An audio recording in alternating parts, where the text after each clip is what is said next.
Você já teve o corpo tocado sem consentimento em local público?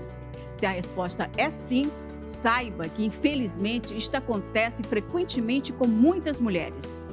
Os corpos femininos continuam sendo interpretados como bens públicos. É o que mostra a pesquisa Percepções sobre Controle, Assédio e Violência Doméstica, realizado pelo Instituto Patrícia Galvão em setembro de 2022. De acordo com o levantamento, 45% das mulheres entrevistadas tiveram o corpo tocado sem seu consentimento em local público. 41% foram xingadas ou agredidas por dizerem não a uma pessoa que estava interessada nelas. E 32% passaram por importunação em transporte público. Mas por que isto ainda acontece e como dar um basta? Meu corpo, minhas regras é o nosso assunto de hoje.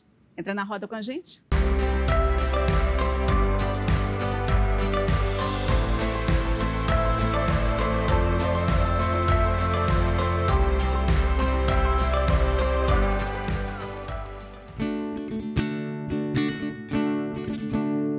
Perdi a minha essência pra saber quem sou e a consequência me machucou. Eu sempre tive medo de crescer, parei num tempo e deixei de viver. O ar que eu respiro nunca foi meu. Se moveu. E os meus sonhos, quem souber me diga, pois já faz tempo que me perdi de mim. Eu quero um abraço, eu quero um carinho, pode ser quem for, mas não me deixem só. Olá, seja bem-vinda, seja bem-vindo. Estamos começando Roda de Mulheres com a bela voz de Alice Brasil. No programa de hoje, vamos falar sobre direito ao corpo, ao espaço público e violência de gênero. Para falar sobre o assunto, convidamos a coordenadora do Núcleo de Acolhimento Humanizado às Mulheres em Situação de Violência da UES, Tereza Esmeraldo, e a colunista, pesquisadora e escritora Kalina Gondim. Sejam bem-vindas, meninas. É um grande prazer receber vocês aqui.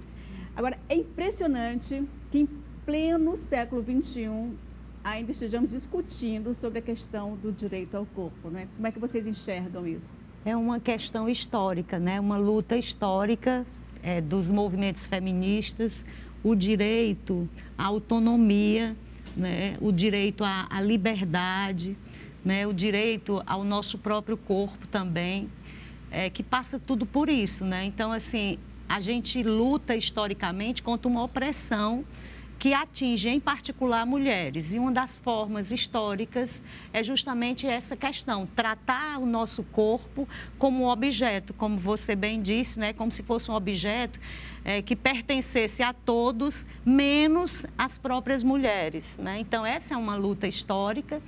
E a gente vem conseguindo alguns avanços têm ocorrido, mas infelizmente a estrutura da nossa sociedade ainda é uma estrutura misógina, ainda é uma estrutura patriarcal, ainda é uma estrutura racista, que faz com que os nossos corpos, né, sejam territórios e sejam os primeiros territórios a serem invadidos, né, a serem vilipendiados, né, isso historicamente desde as guerras e atualmente, como diz uma grande pesquisadora chamada Rita Segato, né, nossos corpos são os primeiros territórios a serem invadidos em situações, inclusive, de conflito, em situações de guerra, sejam as guerras antigas, né, como nós passamos, sejam as guerras contemporâneas, novas formas de guerra, né? Então, a gente não se sente segura em muitos lugares, em muitos ambientes, né? Por isso, tem diferentes legislações também na tentativa de fazer também com que a gente conquiste essa autonomia.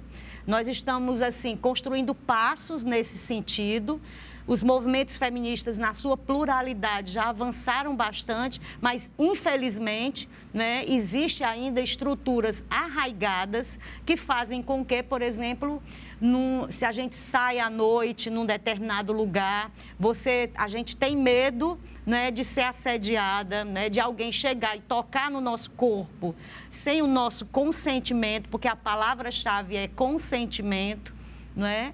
Então, a gente tem a lei contra o assédio, lei contra a importunação sexual, a gente tem a grande lei, né, que orienta todos os casos de violência contra mulheres, que é a Lei Maria da Penha.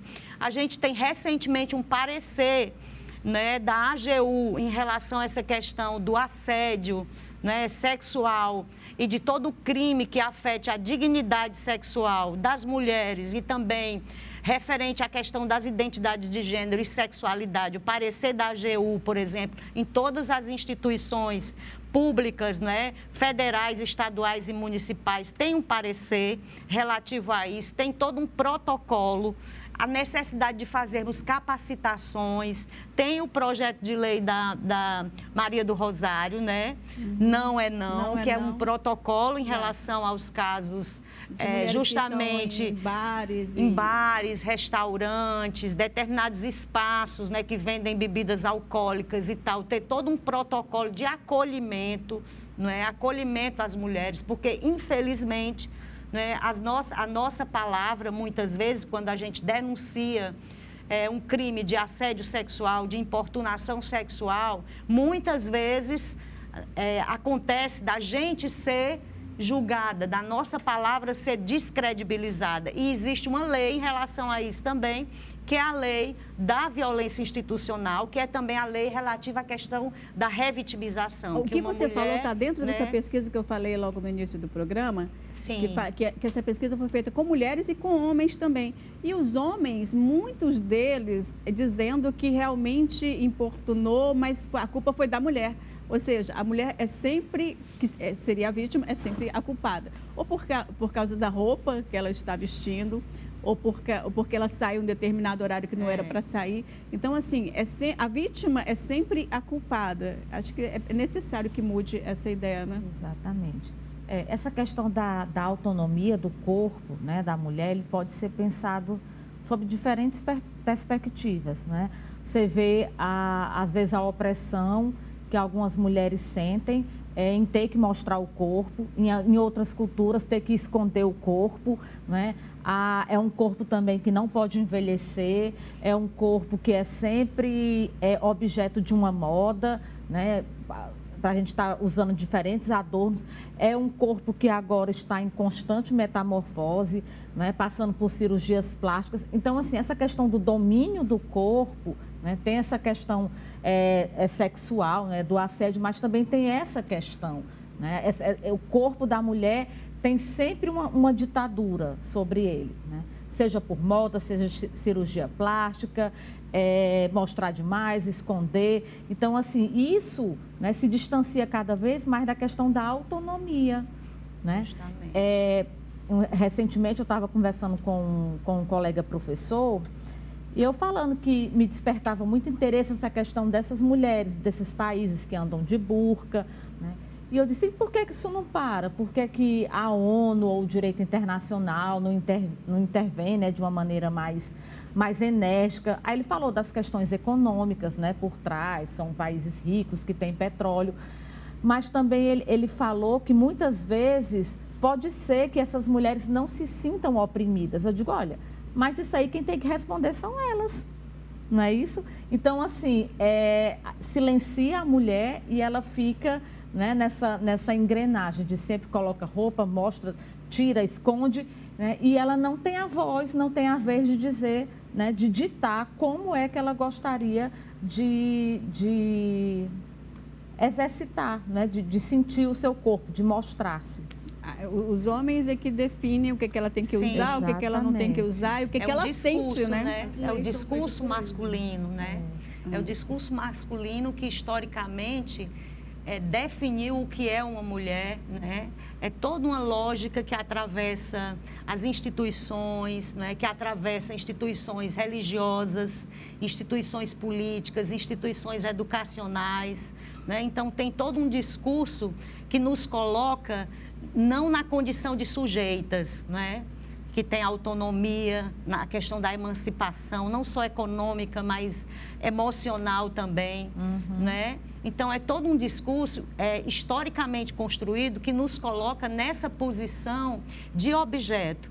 E é interessante a gente pensar também, como ela colocou, né? A companheira colocou, que isso pode ser abordado de diferentes maneiras e atinge mulheres, porque as mulheres são diferentes, são plurais.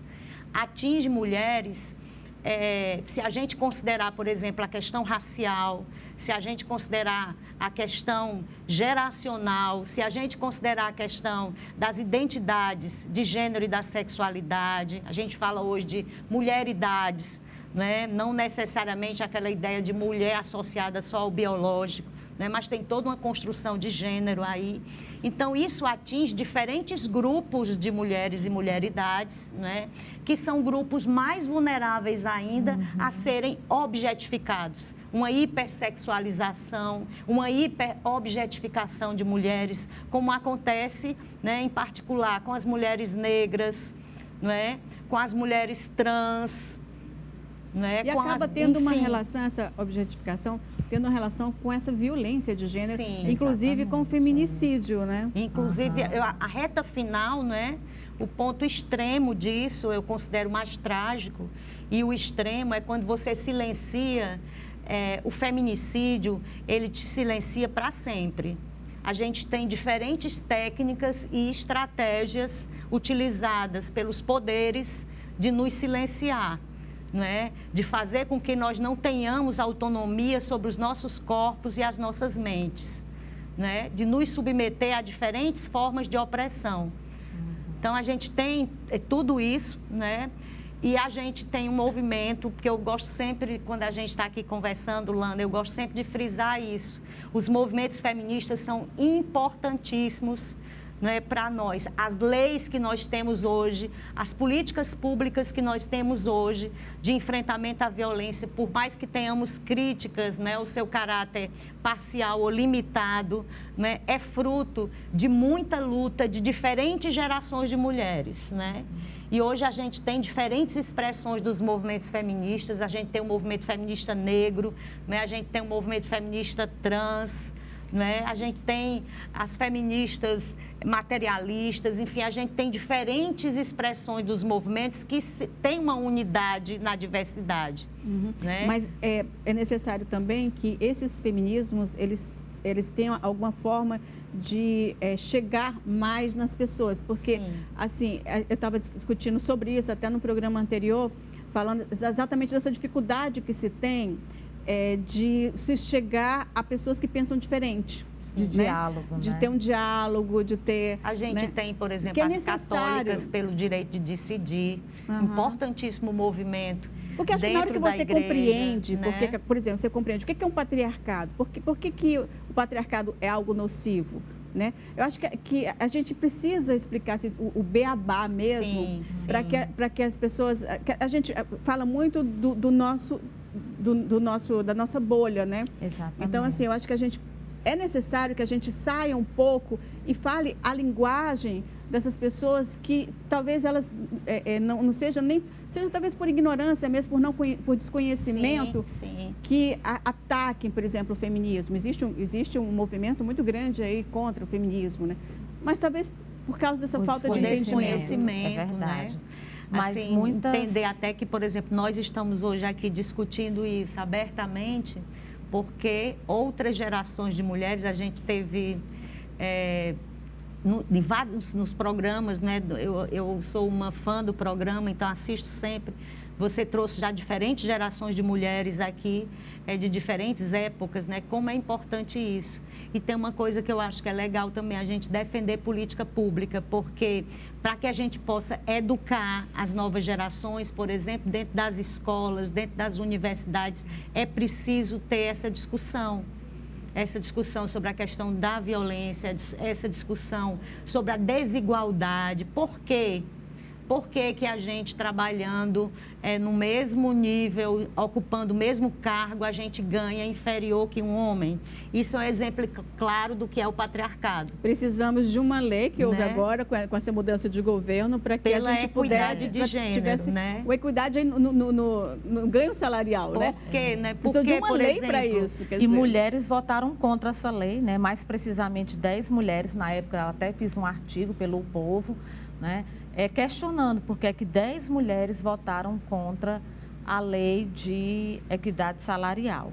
Né? Então, é uma questão que você vê realmente que não há tanta unicidade, né? Não há diálogo, não há aproximação. E aí depende do perfil de quem elas são também, Exatamente. né? Porque tem interesses aí. Exatamente. Né? A gente luta muito para que as mulheres cheguem aos cargos de poder, mas não basta ser mulher, é preciso ser mulher e defender também a luta e os direitos das mulheres, né? Porque para lutar pelo que já está aí, não precisa lutar, Não porque precisa, já está justamente, posto, né? Exato. Então Mas não eu tem que acho lutar. ótimo que você tenha feito esse questionamento, uma forma da gente chegar cada vez mais. Eu acho que seu programa é uma forma da gente chegar cada vez mais. Acho que tem várias perspectivas e políticas educativas dentro dos movimentos feministas. Tem os feminismo popular. A gente teve agora uma marcha imensa em Brasília, que foi a Marcha das Margaridas, com mulheres trabalhadoras rurais, não é? Mulheres do povo, mulheres simples, né? Então, assim, são sindicatos, são associações, são movimentos, é dentro da universidade, é dentro das escolas, não é? E o movimento das Margaridas, eles têm um estudo, é isso que eu falo, entendeu? De ser uma coisa que realmente as pessoas têm entendimento por que estão naquela luta. Justamente. Porque aí você vai levantar a bandeira sabendo por que você está fazendo aquilo. Tendo consciência, e ali é um né? coletivo de mulheres, tem mulheres urbanas, rurais, né? São diferentes questões, diferentes pautas que elas levam, né? Então, é uma reunião muito grande, existem várias reuniões preparatórias, então você vê que é uma organização, né? Tem são toda extremamente potentes. uma fundamentação, né? Então, é um movimento que é bastante positivo, mas que ainda, infelizmente, é muito desconhecido, né? A Marcha das Margaridas. Né? Assim, desconhecido talvez pela mídia, talvez desconhecido pela mídia, né? pelas mídia oficial, elites, né? Mas eu acho, Lana, que a gente tem vivido um boom, né? Um período assim de muita visibilidade, inclusive nas redes sociais, que eu acho que é um outro instrumento também, é uma outra plataforma. Você tem diferentes grupos, a gente tem movimentos no campo da cultura, né? As meninas são do campo da cultura. Então, assim, eu sou otimista, né? Eu sou otimista no sentido do crescimento e de movimentos diferentes também, respeitando as diversidades, né? Que tem contribuído com isso. Acho que uma sociedade onde todo mundo tem o mesmo pensamento, onde todo mundo, né, tem as mesmas atitudes, não é saudável. Exato. Não é democrático, né, também. Não é democrático, não é saudável, e você cresce exatamente na diversidade. É de ver o outro e aprender com o outro e, assim, eu acho que vai por aí. Eu queria voltar à questão da violência e do feminicídio, que essa questão do corpo, eu acho que ela tem uma ligação muito forte com isso, né?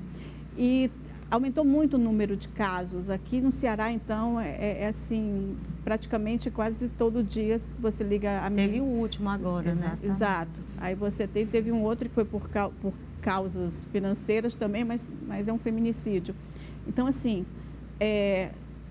é um assunto que eu gostaria de tratar com vocês, mas a gente vai tratar no próximo bloco, tá bom? Voltamos já já.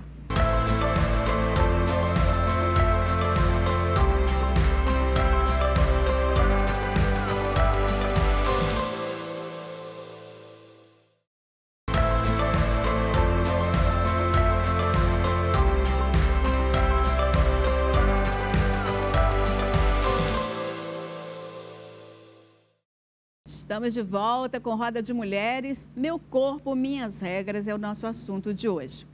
E os recentes casos de violência sexual que estiveram na mídia acende mais uma vez o debate sobre o corpo feminino. Em agosto passado, um motorista de aplicativo abandonou uma jovem na calçada e, em seguida, ela foi carregada por outro homem que a estuprou durante horas. A jornalista Mônica Silveira fez um resumo do caso. Vamos rever agora e depois a gente volta para comentar. Recentemente, um caso chocou o país em Belo Horizonte. As imagens registradas por câmeras de segurança são estarrecedoras. Um motorista de aplicativo levou uma mulher de 22 anos, inconsciente, para casa a pedido de um cliente amigo dela. E quando o motorista chegou à residência da moça e ninguém atendeu ao interfone e nem às suas chamadas pelo celular, ele decidiu abandonar a jovem desacordada na calçada, após pedir a ajuda de um motociclista que passava pelo local. Ela ficou sozinha, inconsciente, às 3 horas da madrugada, encostada a um poste. Pouco tempo depois, um homem encontrou a mulher desacordada e, sem qualquer preocupação, colocou a jovem no ombro e carregou até um local escuro, onde ela foi estuprada. Pela manhã, a mulher foi acordada por socorristas, que foram chamados por moradores do bairro. A polícia descartou a responsabilidade criminal do amigo que contratou o carro de aplicativo, assim como a do motociclista que ajudou a levar a vítima para a calçada. O motorista foi demitido da plataforma 99 e indiciado pelo crime de abandono de incapaz. O suspeito de estupro foi identificado e preso. Mas certamente as marcas deixadas por este crime vão ficar para sempre. São imagens fortes, chocantes, estarrecedoras e que diz muito sobre o que a gente está conversando aqui, né? Exato. É a dificuldade de perceber que esse corpo tem dono, né? Tem uma subjetividade, tem uma história, né? Tem uma identidade, né? Então, assim, é como se houvesse uma segmentação, né? O corpo, né? A gente vê isso quando um homem ele toca uma mulher sem a permissão dela, quando ele se apropria de coisas que é daquela mulher, né? Seja questão de recurso econômico ou de documentos, né? Então, é mesmo uma dificuldade que há de ver a integralidade da mulher, né? A sua história, a sua memória, a sua identidade, os seus sonhos, os seus projetos, né? Isso também, você vê, fica muito visível na questão dos feminicídios, né? Ele não aceitava o fim do relacionamento. Sim, e ela?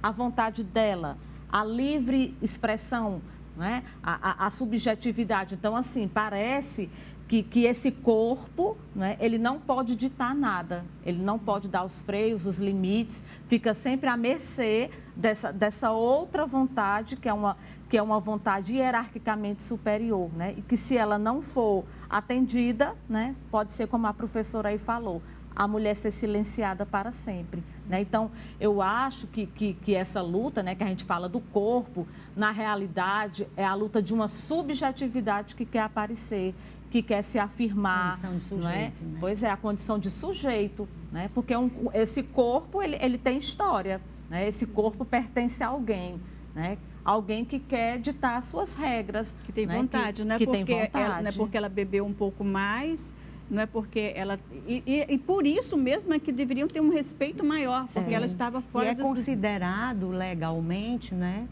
Como estupro de vulnerável. A pessoa não teve, no estado em que ela estava, né, ali é crime do começo ao fim, né? Só que tem uma questão assim que é importante a gente discutir. Eu até converso, às vezes eu pego o Uber e converso com eles e tento esclarecer. Eu digo, olha, se você pegar uma mulher, se ela estiver alcoolizada, né, e tal, e se por um acaso você for tentar manter algum tipo de contato, tocar no corpo dela, etc., né?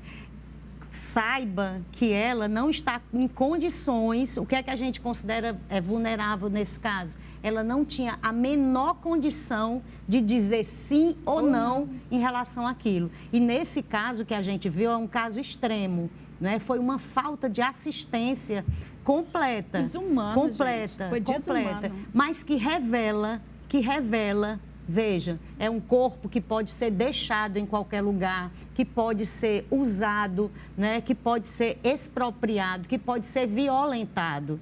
Né? A ausência também de respeito, em relação àquele corpo, né? Como diz a colega, que tem ali uma subjetividade. A gente fica se perguntando, né? Numa condição como aquela, sabe? O que é que custava, por exemplo, perguntar para um vizinho, interfonar, bater em algum lugar, até mesmo para um ou hospital, levar para um hospital, para levar para algum lugar, sei lá, né? alguma coisa. Enfim, Ali é que não era lugar. E é interessante o papel da bebida, né? Essa lei, por exemplo, a lei Não Se Cale, né? Que é a lei que é da deputada Maria do Rosário, né? Que é o que cria um protocolo em relação aos estabelecimentos, restaurantes, bares, etc., que vendem bebidas alcoólicas ou qualquer ambiente, né, que tem frequente muita pessoa, criar protocolos em relação a isso, né, para que a mulher possa ser socorrida, para que ela possa ser assistida, para que sejam treinados os funcionários, para que os funcionários, num caso como esse, por exemplo, ela não ir sozinha dentro do Uber, naquele caso, né? E acompanhada de alguém, né? Então, assim, uma série um amigo ou uma amiga, talvez uma amiga várias estratégias que podem de um ser... carro, de aplicativo, que fizesse aquele serviço, pudesse ter alguma segurança. Ou então um aplicativo voltado, por exemplo, já tem, né? Essa ideia de aplicativos voltados só para mulheres, para que a mulher possa voltar segura para casa, etc. E é interessante o papel da bebida, né? Como a perspectiva social muda, né? Quando o homem bebe, é um atenuante. Ele estava bêbado.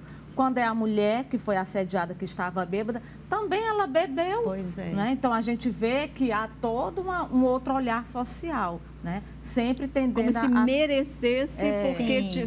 também estava de roupa curta, também... E quando é o homem que sozinha bebe, naquele lugar, né? Também não sei o que. São uma série de frases que são ditas, né?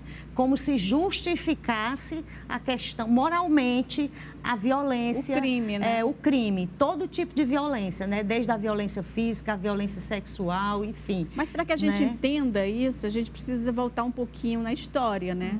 De como é que nós mulheres éramos tratadas, né? Porque assim, as nossas conquistas são recentes. Recentíssimas. Vem da década de 80. Muitas coisas eram proibidas.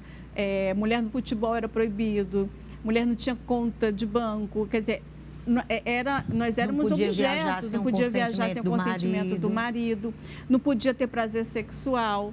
Porque se você sentisse prazer sexual, você era vagabunda, porque só vagabunda que sente prazer. Então, assim, as pessoas desconhecem toda essa história, toda essa realidade, que chegou ao que é uma coisa tão estrutural da nossa sociedade, que chegou ao que somos hoje, né?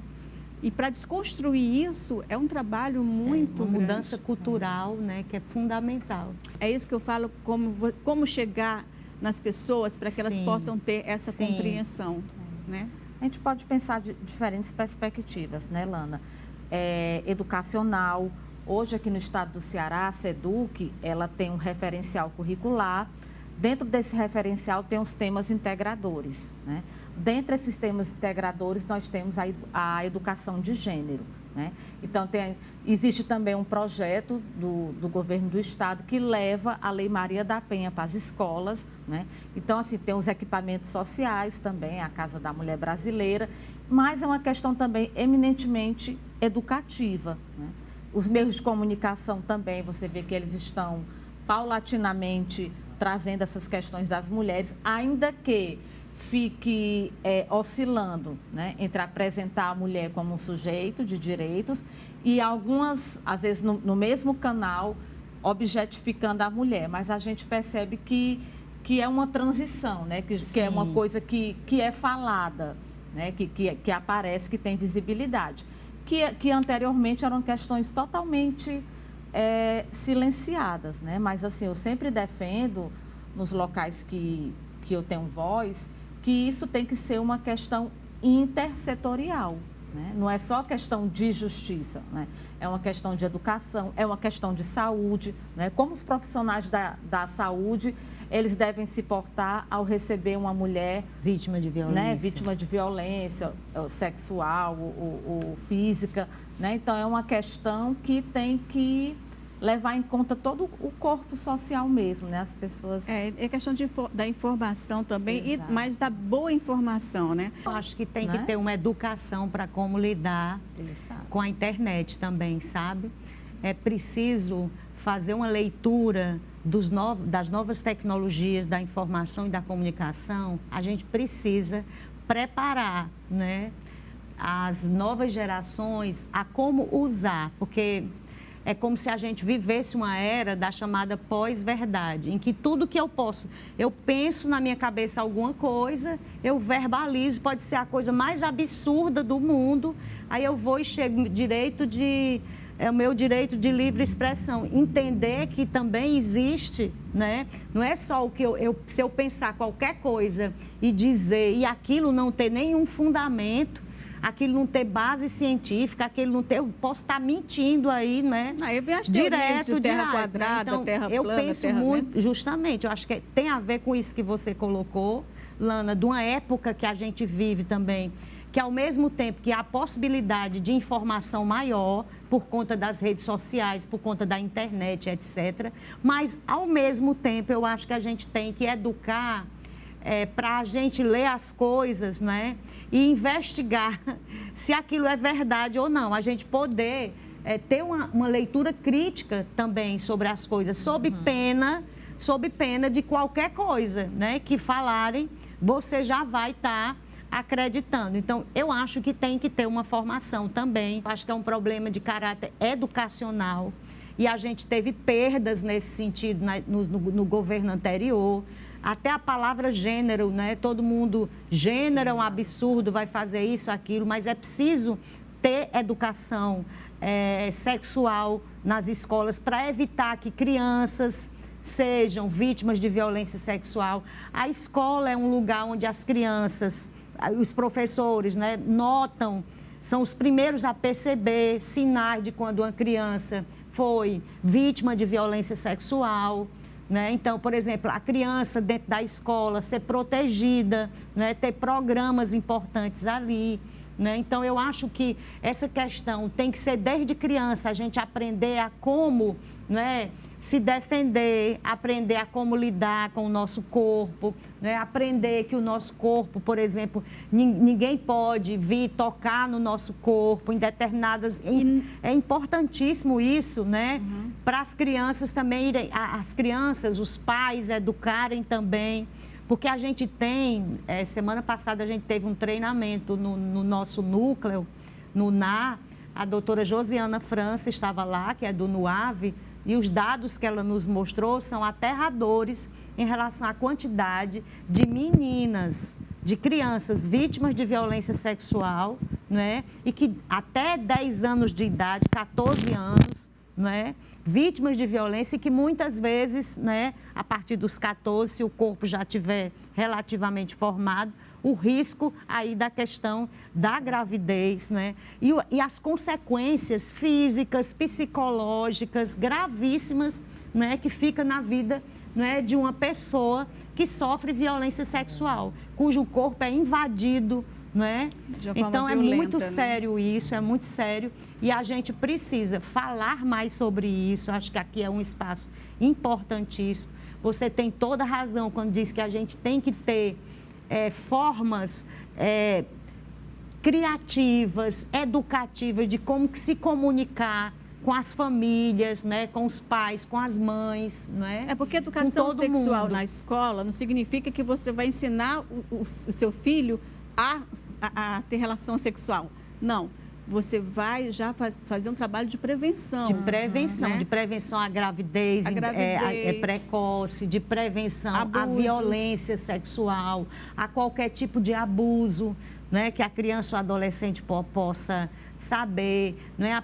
Até uma noção de que aquele corpo pertence a ela, não é? Que precisa, nem todo mundo pode chegar ali, não é? Tem que ter a permissão dela. Tem que ter a permissão, o consentimento, não é? Então é todo um processo importante, né, educativo, que é fundamental para que a gente possa conquistar, né, aos poucos essa autonomia, né, essa capacidade de a gente estar em qualquer lugar e a gente não sentir medo de estar em qualquer lugar, porque a gente sente às vezes medo de estar dentro de um ônibus e dentro de um ônibus acontecer nas chamadas, né, as que eles chamam de as encoxadas, não é?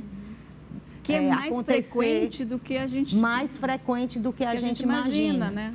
né? Lá em São Paulo, né, fizeram um projeto para dividir no metrô, né, uma ala de homens e uma ala de mulheres, porque as mulheres não toleravam mais. E né? tem um aplicativo,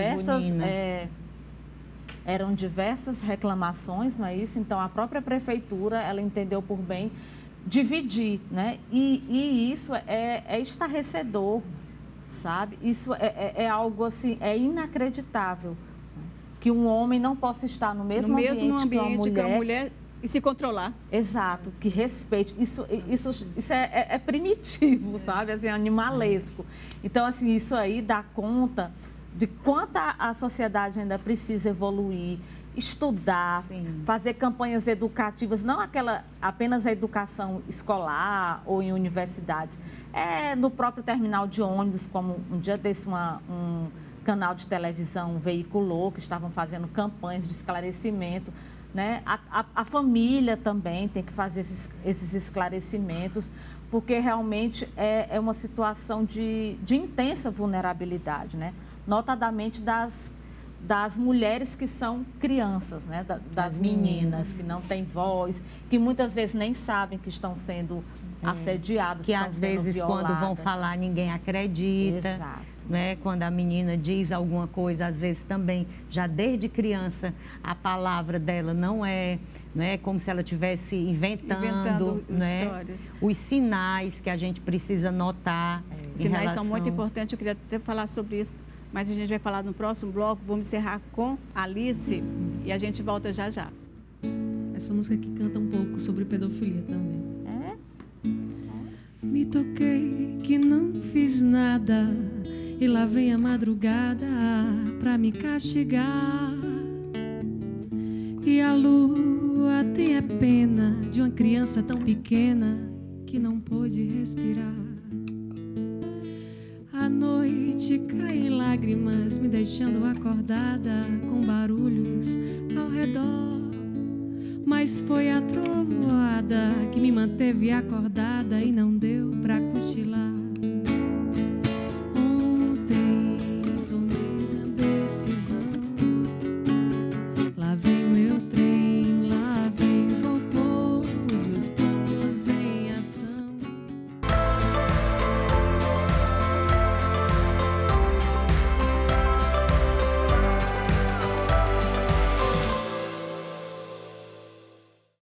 Eu sou tranquila, eu sou da paz, eu sou de boa, eu sou maneira e companheira. Te deixo sair pra onde quer, mas se eu te ver com outra mulher... É isso, estamos de volta com a voz maravilhosa de Alice Brasil. Oi. Vamos falar dos seus trabalhos, como é que estamos aí, sei que tem muitos projetos novos, conte-me tudo. Muito obrigada pelo convite, né? Estou aqui mais uma vez nessa roda que fortalece, nos fortalecemos nela. E eu sempre estou trabalhando com arte e cultura e a parte social. Estou na Procuradoria Especial da Mulher como agente sociocultural. A gente viaja pelos interiores, conversando com jovens, com mulheres sobre empoderamento e sobre relações tóxicas. Também já minhas músicas levam para essa pauta. Eu tenho um CD no Spotify, que é o Me Abracem. Podem olhar lá, Me Abracem. Alice Brasil. E essas minhas músicas falam também desse álbum, falam sobre essa questão, sobre a depressão, fala sobre amor próprio, fala sobre as relações voláteis. E, recentemente, agora essa música que eu fiz um pequeno trecho, se chama Gata Magia, que é o meu novo projeto, meu novo trabalho, que ele foi lançado agora no Spotify, em todas as outras plataformas, e estou fazendo a produção do clipe. Também estou no coletivo As Filhas da Mãe de Teatro, que a gente é um teatro feminista. E a gente está voltando aos palcos, passamos em alguns editais, na Mostra Cariri, no CNBJ. E também temos o curta-metragem, que também vai estar em exposição. O curta sobre o quê? É uma peça e um curta, chamado Espelho, do coletivo As Filhas da Mãe. Vocês podem procurar lá no Instagram. A peça e o curta tem o mesmo nome, Espelho? Sim, Espelho, porque no período da pandemia, nós passamos com a necessidade, né? Com o aumento do feminicídio, com as situações, a gente queria continuar fazendo o que a gente podia dentro das condições. Então, foi um curta gravado, cada um dentro das suas casas, e a gente juntou e a gente transformou em um curta a peça, para poder chegar nessas mulheres, nessas pessoas, nesse período tão difícil que a gente não podia estar ali, né? E não podemos parar, a gente está sempre em movimento. Verdade, mas já tem uma data aí para estrear? Bem, a gente está aguardando a data, mas até o final desse ano a gente já vai estar apresentando, talvez no CCNBJ, o curta-metragem. E para o ano que vem, já a gente, quando tiver uma data... Aí você volta aqui para falar de novo, para divulgar, com certeza. É isso. E a gente pode ouvir mais uma música sua? Posso, sim. Essa daqui, assim, eu levo ela para todos os lugares, eu acho que aborda esse tema, que é justamente sobre essas relações que a gente vive, que a gente não vive, né? Sim, eu estou tão cansada, mas não para dizer que eu não acredito mais em você. Minhas calças vermelhas e meu casaco de general cheio de anéis, eu vou descendo por todas as ruas. Canto sol, canto sol, canto sol.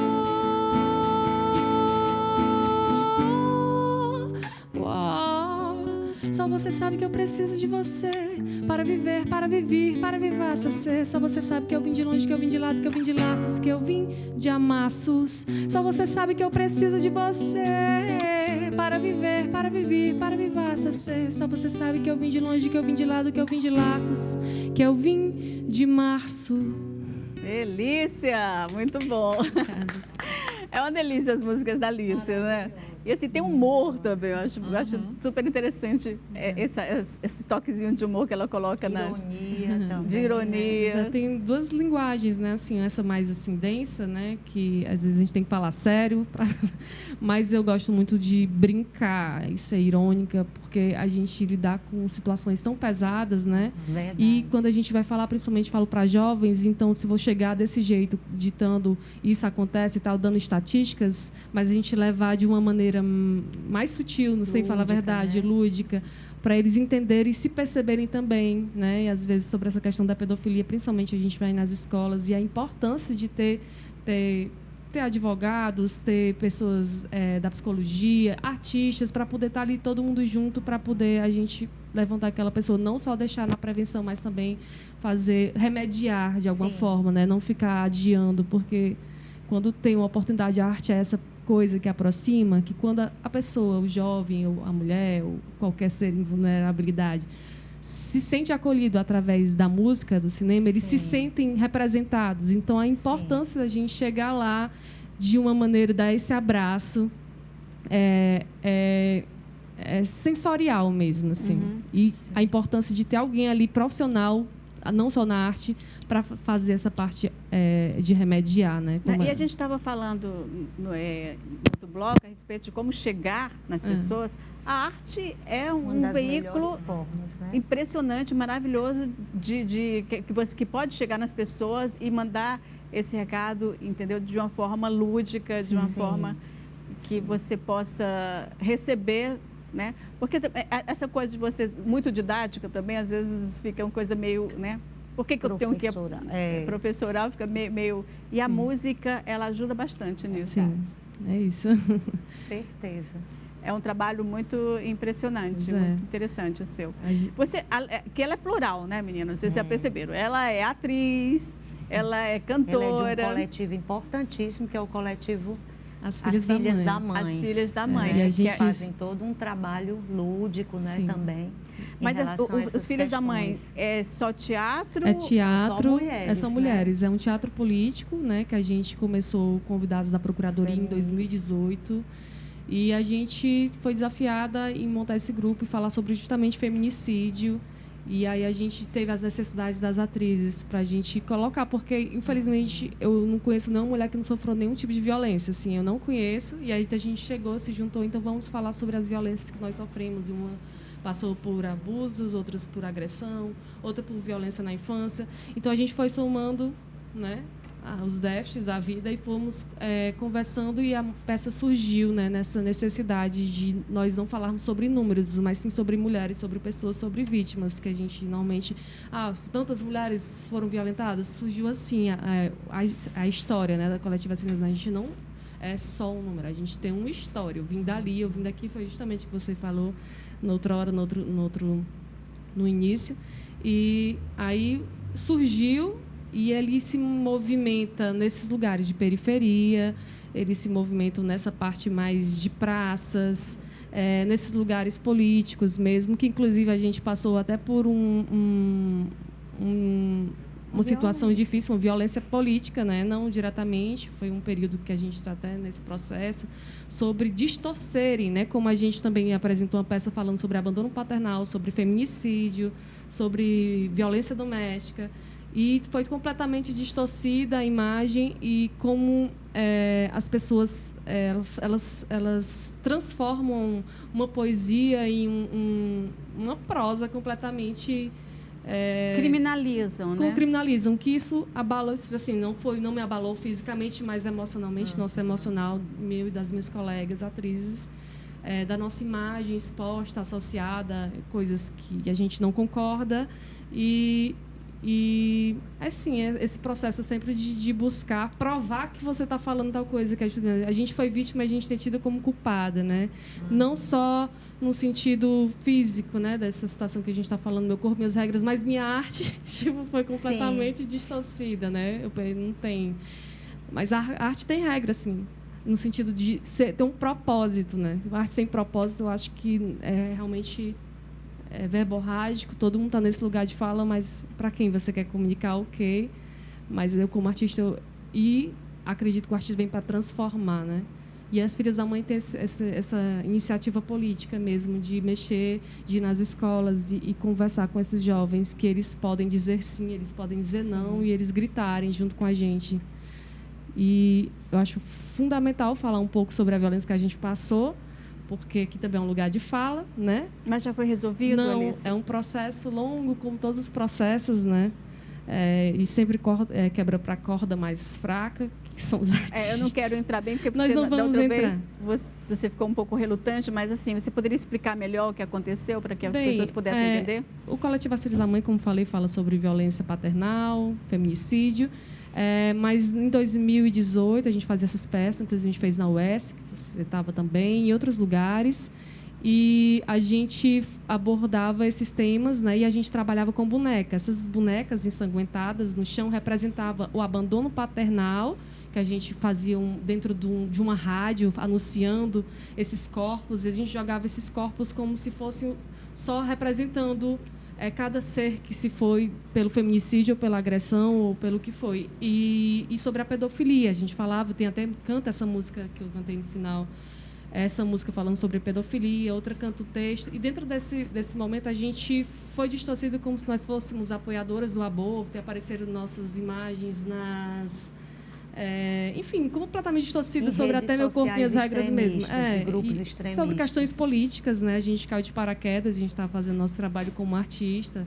E quem conhece o trabalho sabe que o Coletivo As Filhas da Mãe tem uma responsabilidade com o social, com as mulheres, com o todo, né? Tipo assim, e a gente ficou muito vulnerável. Estava saindo uma pandemia, acontece um negócio desse, questão política, a gente às vezes deixou de sair de casa, mexeu muito com a nossa sanidade mental, assim, a gente não era o foco, mas a gente passou tanto tempo para criar aquilo, entendeu? A gente não foi um dia, dois, porque a arte já começa desde quando, da minha história, né? Eu estava cantando a minha história, das histórias das minhas colegas, e a gente se sentiu distorcida. Criminalizada, né? Completamente. Até pessoas do meu íntimo chegaram para mim, porque as pessoas acreditam em fakes. As pessoas me conhecem, me convivem. E você estava fazendo isso na televisão. Gente, não é isso. Tu me conhece, não? É tipo assim, Como assim? Olha, você gente, tem que provar. Essa questão das fake news e da maneira como distorcem as coisas, isso é tão grave, isso é tão sério. A gente precisa se ater mais a isso, sabe? Falar mais a respeito disso, porque você destrói vidas. Sim. Por causa de uma notícia falsa, por causa de uma coisa que você entendeu da sua maneira e acha que aquilo virou e acaba viralizando de uma maneira que você vai prejudicar muito. Na época, a Alice me falou sobre isso, até eu perguntei se ela queria conversar sobre isso no programa, na época ainda estava muito recente, mas é uma coisa que ela estava, inclusive, querendo desistir. Eu digo, como assim? Desistir, um trabalho maravilhoso, desistir por quê? Por causa de um grupo que sabe, vem e distorce tudo. Não é você, né? Quer dizer, o seu trabalho é maravilhoso, a maneira como você trabalha a sua arte é muito lindo e tem um propósito e tem uma mensagem importante, entendeu? Então, assim, jamais você tem que deixar por conta de fatores como esse, né? Justamente. E o que elas fazem, né, o grupo, é justamente aquilo que a gente estava discutindo. É uma forma lúdica, é uma forma criativa de como você trabalhar a prevenção à violência. Eu tive a oportunidade, a gente estava lá do núcleo, nós do NAR, nesse evento, né? A gente em parceria com a Procuradoria da Mulher. Então, a gente também tem um projeto de iniciação artística que trabalha com performance também, no sentido de combater a violência. Trabalha com música, trabalha com teatro, né? E as meninas se apresentaram também. O grupo se chama Na Performa pela Vida das Mulheres. Então, era as filhas da mãe e o Na Performa desse evento. Os estudantes, com certeza, todos os estudantes e as estudantes que estavam assistindo, foi durante uma semana universitária, numa feira das profissões. O que aconteceu foi o uso indevido eles pegaram, é como se você pegasse recortes de imagem, distorcesse o sentido daquilo, colocasse no outro contexto, né? Fizeram isso, né? E foi um crime. Isso é crime, né? Isso é considerado crime também, né? Você usar indevidamente a imagem de alguém, né? A imagem de um grupo, né? Você descontextualizar aquilo. Não é como se pegasse a gente aqui numa imagem e dissesse que a gente disse isso, colocasse palavras na boca da gente. Fizeram isso muito na política, né? Muito foi naquele ambiente, os grupos extremistas, né, de extrema direita. E eu tenho certeza que vocês vão continuar fazendo um trabalho belíssimo que fazem. A gente eu se achei fortalece ótimo me encontrar. junto. Reconheci, quando eu cheguei aqui, eu reconheci, né? Maravilha. Que a gente estava no mesmo espaço, muito bonito, a peça belíssima, as letras, tudo original, roteiro original, música, letra, performance. Gente, é um trabalho belíssimo e que tem que continuar, com certeza. Legal. Meninas, infelizmente, nosso tempinho acabou, mas eu queria que vocês deixassem um recadinho final para as pessoas que estão nos assistindo. Pode ser? Ok. Quero aproveitar o espaço, agradecer primeiramente a você aqui a oportunidade e divulgar uma coluna que eu tenho no jornal O Povo. É uma coluna quinzenal, sempre à quinta-feira. E assim, é uma coluna escrita por mulher, no caso eu, e só aborda questões relacionadas ao universo feminino. O último artigo que saiu, que foi quinta-feira passada, eu trouxe a questão do encarceramento feminino, tá? Mas já trabalhei a questão da violência política de gênero, violência sexual, desigualdade no trabalho, tá? Então, assim, é um espaço muito importante de reflexão e eu convido todas as mulheres e os homens também, são todos bem-vindos, a acessarem o site do jornal O Povo e conferir lá as novidades da minha coluna.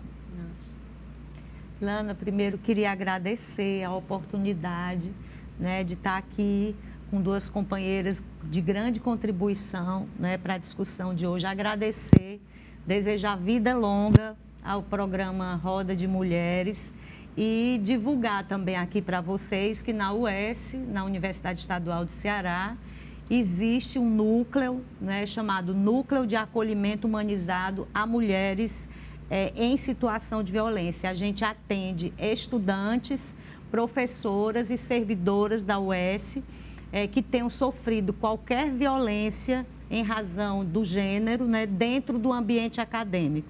Assédio sexual, assédio moral, né, desqualificação, qualquer forma de violência que as mulheres tenham sofrido, não só mulheres cis, mas mulheres trans, mulheres lésbicas, mulheres negras, né, que tenham dentro da universidade sofrido qualquer forma de violência, nós acolhemos, né, nós orientamos e encaminhamos toda a denúncia interna dentro da universidade também. Eu acho importante o espaço para a gente poder divulgar isso, né, aqui, o papel do núcleo. Nós também temos o Instagram, tá?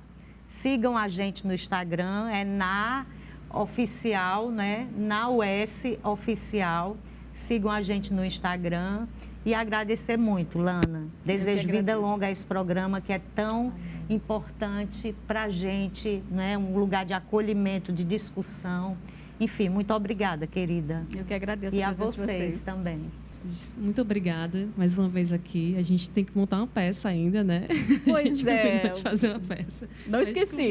Também é o tempo, né? A sobrecarga da mulher. Então, gente, prazer em conhecer e estar nessa roda.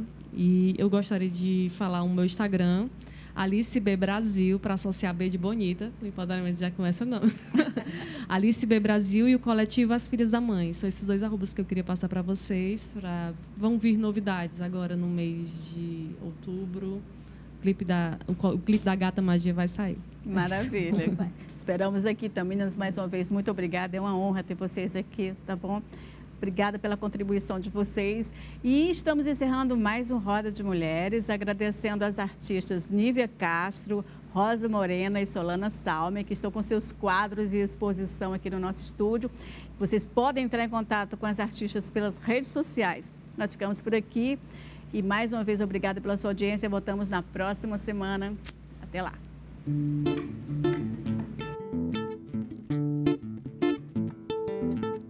O aquariano sem noção, sou do signo de Leão, tenho orgulho agora, tenho orgulho agora. Eu cheguei à conclusão, é melhor ficar só, é melhor ficar. Conheci um escorpião, depois dizem que sou fogo, eu peixe não chore não, mas que venga el toro. Eu tenho câncer no peito e conheci o gêmeo bom, mas eu fico sem jeito quando estou sem Libra. E de Virgem eu corro para os Áries, o Sagitário já me convidou, o Capricórnio não deixou. É melhor ficar só,